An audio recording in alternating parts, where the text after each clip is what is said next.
YouTube. Today we're going to do a video about this stuff. This is baby brine shrimp, and all the fish love it. I've just got some skate tetras in here, and them guys will go mad for that stuff. You can feed it to any fish really, Malawi cichlids, angelfish, you know, broad spectrum of fish. Even the plecos will go mad for that stuff. So basically we're just going to do a bit of a tutorial on how I hatch out baby brine shrimp, and also do a bit of a review on the Zis blender brine shrimp hatcher. Before I had the Zis hatcher, I used to use this thing, which is from China. It did have a few more bits on it.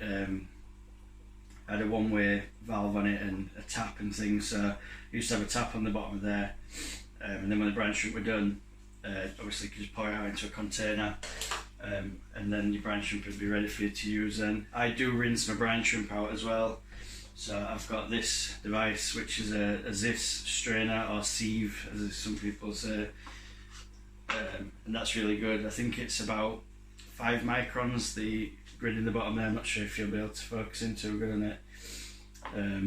I've just used it obviously because I've got the brine shrimp there, but that's really handy as well because I wash it out of tank water usually. I just get a syringe, draw up some water from the tank, and I'll just rinse it out and pour it into this container, and then I just use the pipe then to, you know, to drop the brine shrimp into the tanks. So the way that I do this, basically I use a brine shrimp hatcher from Zis. This is a 2 litre Zis brine shrimp hatcher. Basically that's the on open and close tap. I do modify this as well. I've got, sorry, just 1 second, just off camera there. Just got a piece of airline tubing that I just push into there. It's actually a really good fit. Some of them don't actually fit as well as this, but with the Zis hatcher, the tap's very close to the ground, so I just turn that and I will hold the jug underneath and just collect all the brine shrimp up in there. So with the Zis brine shrimp hatcher, you obviously get a stand, you get a 2 litre container with this handle on. Some people modify it so they can hang it on like a shelf system, so they'll put like a batten on the wall like this, and you know, so they can get to the tap a little easier. I tend to just do it off the counter here. Then along with the lid, you get this is supplied with the brine shrimp hatcher. You get a thermometer there. This straight hose with it's like a sort of air stone.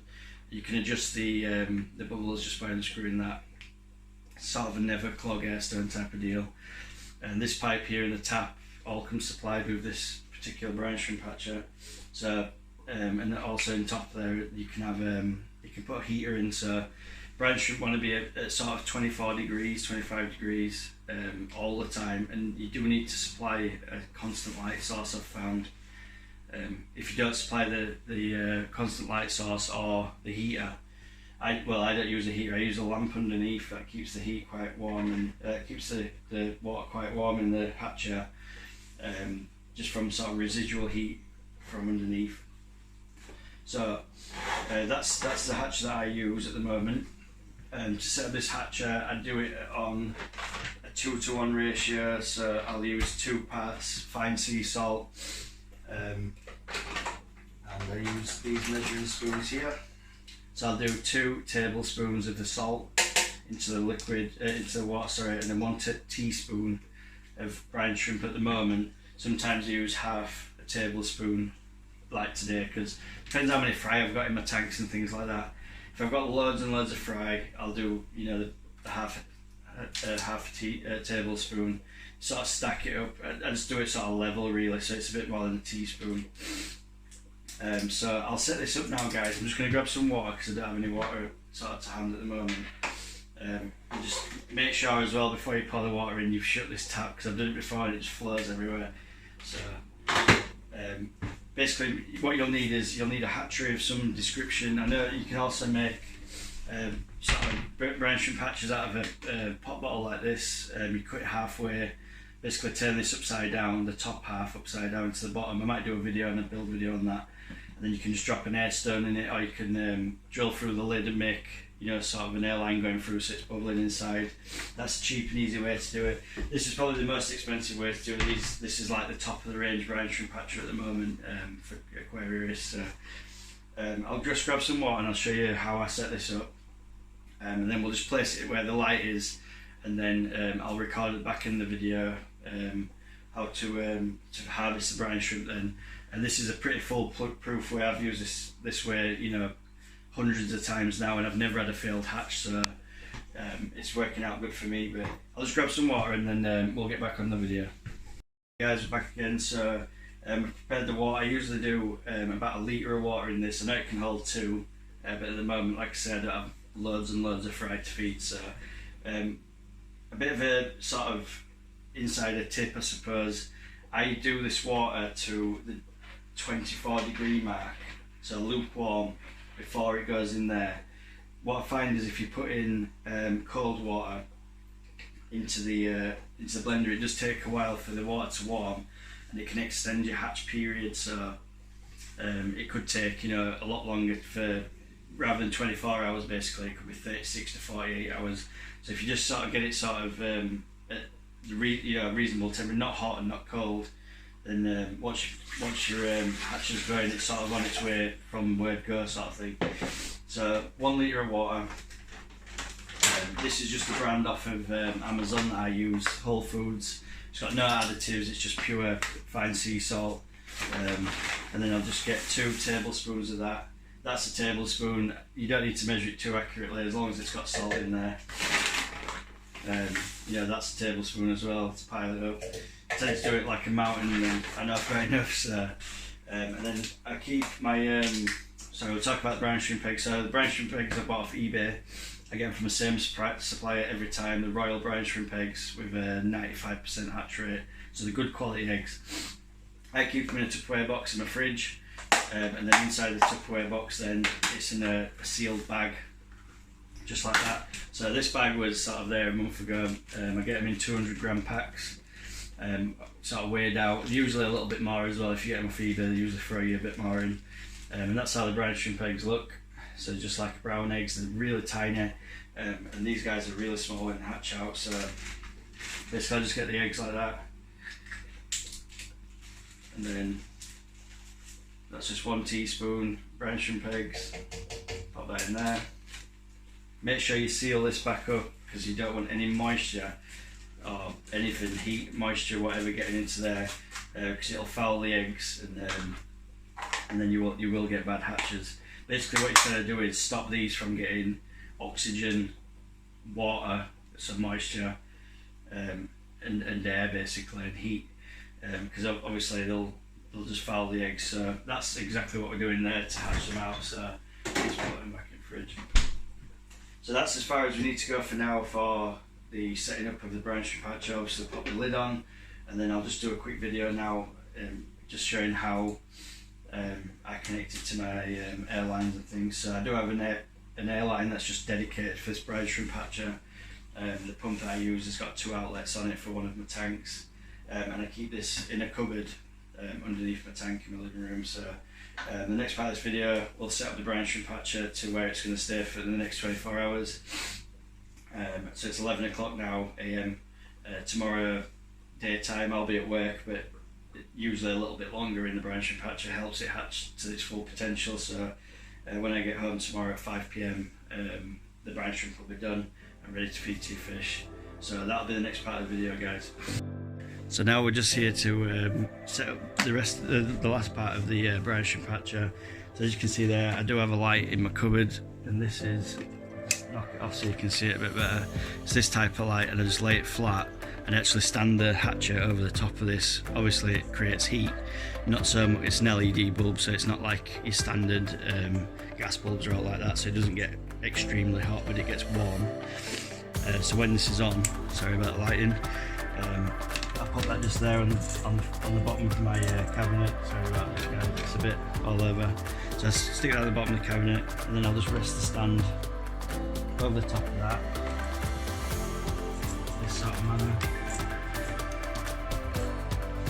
So yeah, just like that. So the light's underneath, and that's creating light and heat throughout the water there to the brine shrimp. inside. And then at this side of the tank there's just a small air pump, and then it's just got a dedicated air line that I always use this one. I never adjust the tap. I've got the tap to the right position now where there's not too much air, there's not too little. So I just pull this pipe off every time, and then once this is connected, you'll see the brine shrimp hatcher start to bubble, and then that's how it'll remain until 24 hours is up. And at that point then we'll disconnect the hose from the top, and the brine shrimp will settle to the bottom of the tank, and the bottom of the brine shrimp hatcher, and the eggs will remain on the surface of the water, and that's when we'll harvest the eggs through the sieve, and then obviously we can feed to us fish. So that'll be the last part of this video. So I'll just connect the airline and show you how it looks. So as you can see there, the brine shrimp hatches bubbling. I know the light's not great because of the light underneath. I'll try and get you in a bit closer actually, and then you can see. So yeah, that's the kind of airflow you're looking for. I wouldn't put sort of much more than that through. You can sort of go a bit mental with it, but yeah, you can just see the bubbles coming through, and then the light just underneath heating the whole thing. So this pipe here is actually running right down to the bottom into a cone shaped area there. You can see the salt that hasn't dissolved yet, but by an hour's time it'll be all dissolved into the water. So we'll do a video on how to harvest the brine shrimp once it's done. So I'll probably record that tomorrow when I'm back from work. And hi there guys, it's now been 24 hours since we put the brine shrimp hatcher going. I've emptied it out into this container here. So basically what I do is I've got a small container that the end product will be in.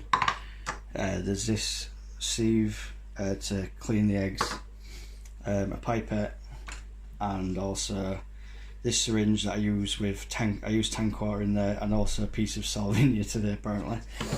So basically what I do is I'll get across the sink like this, and I'll just pour the liquid through the salt water and brine shrimp, and what'll happen is just a little bit more, let's get a tiny bit more water, and then as you pour through, the water will pass through and the brine shrimp will remain. Sometimes if you give them a bit of a swirl it helps, and then I just tend to get the small container and the tank water like this, and then I'll just sort of wash around the entirety of this. If you sort of get it all in the bottom like that, then you can just pour it into your container then. So that's your brine shrimp all done, and then we'll just use the pipette there. So we've got the brine shrimp just there. We'll move over to the tank again now, and I'll just feed this into the tank, and you can see how we go. And so if you just squeeze the pipette like that, obviously let go of it under the water, and it'll just pull up the brine shrimp.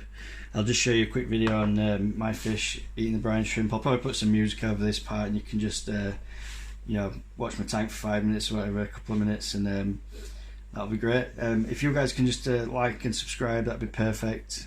Actually, come on to camera actually. Okay, if you can like and subscribe, just hit the like button, subscribe, and if you can leave a comment, that'd be great. I noticed that most people watch my videos, they don't actually like or subscribe to my channel, so the watch time is great, but obviously I'm wanting sort of a few more subscribers on my channel. We're going to do some more videos in the future. This is going to be one of the jobs to do. It's going to be an escape tank. I've got some fluval stratum there. This is going to be the light for it, and obviously this is a tank. I can't remember, I think it's 11 litres, so I think you maybe do a shrimp tank in here or some nano fish. That's up and coming. This guy's going to get ripped down again as well. Sorry, the heater's at the front there because it's actually for this tank. I used to use these for fry, so it's just another, I'm just holding some tetras in here at the minute. I think there's 9 skater tetras in there, so they're not loving it at the minute. But well, they seem to be. They don't swim around much, a bit like discus. They sort of stay in one place a bit. But yeah, they're pretty cool, these guys. I've had them for a few years. I've just popped them in here for now, but if my camera will focus, that's it. So I've just put this in, try and get some spawning maybe, but I doubt it. So I'm just using this at the moment as a holding tank for these guys. But I'm going to rip it down shortly and make something different in there too. I might maybe do 2 shrimp tanks, or who knows. Subscribe to my channel, you'll see the video. So yeah, we'll move the camera over now and we'll just get his brine shrimp just here. So these guys love this stuff, but I'll just pop it on my light for now. I need to do a product review on this light, it's really good. I made these tops as well. They're basically just some corrugated type of perspex stuff from our local DIY shop, which is B&Q. It's a chain store, so yeah, these guys love this stuff. So let's get some brine shrimp. 1 minute, guys. I could do with an extra hand reel of it. So we'll see what these guys think of it. You can see, you just pop it in the water and they just go absolutely crazy for it. It's like crack for fish. It's insane, they love it. So I usually put about 2 or 3 in this tank because they do go for it pretty quick. See the cloud there, and they swim into it and start eating and going crazy. It's really good for breeding fish as well. I've managed to breed rams on this stuff. I bring it to fry. I've bred calico plecos with this stuff. I'm going to have a go at the panda corridors. They're not out at the minute, they usually hide in, but when you get near the tank they seem to go back into the back. But we're going to have a go at the Crabensis. There's one just there, that's the female. I can't see the male at the moment, but we're going to have a go at them soon. I'll just put a coconut cave in, see if we can get any action from them guys. And obviously we've got a shed load of, these are just the overstock of the guppies, the tequila sunrise guppies, but these guys love it. The mollies too. The mollies will be breeding soon. I don't think the babes will survive because the bigger fish like to eat them. So this is just a quick video on how to hatch baby brine shrimp, and that seriously good success rate with this stuff. Might be down to my supply of eggs, or I don't know, the brine shrimp hatcher or something, but I've never had a failed hatch yet. So this stuff's really good. So if you can like, subscribe, definitely like, because I keep getting loads of people watching my videos and they're not liking them. They either don't like them or I'm not sure, but definitely like, press subscribe and leave a comment if you can. This is Dave, peace out.